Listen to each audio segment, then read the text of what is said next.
Na-shock ang mga live viewer ng online selling ng sales and marketing team ng sariling makeup brand ni Andrea Brillantes. Biglang umapir ito at bumati sa mga prospective online buyers. Nagulat ang mga fan dahil hindi nila expected na biglang magpapakita si Andrea sa ginagawang online selling ng team nito. Alam ng mga fans na may event at super busy si Andrea nitong Sabado, kaya super happy sila na makita ang kanilang idolo. Mas pinili raw ni Andrea ang pumunta sa office niya at magtrabaho pa kahit late night na. Hanga sila kay Blythe dahil imbes na umuwi na at magpahinga, ay inasikaso pa rin ito ang kanyang negosyo. Actually, patapos na rin ang live selling activity ng cosmetics brand ni Blythe, humabol lang talaga ang batang CEO para mag-hi sa mga viewer. Sa last 5 minutes ng nasabing online selling ay si Andrea na nga ang nakipagkulitan sa kanyang fans at buyers.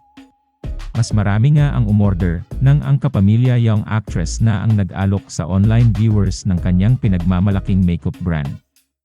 Komento nga ng tauhan ni Blythe na si Omel, habang katabi ang boss niya sa pagbebenta online, masipag daw talaga ang CEO nila. Kahit late na, talagang nagtatrabaho pa rin ito. Very hands-on daw si Andrea.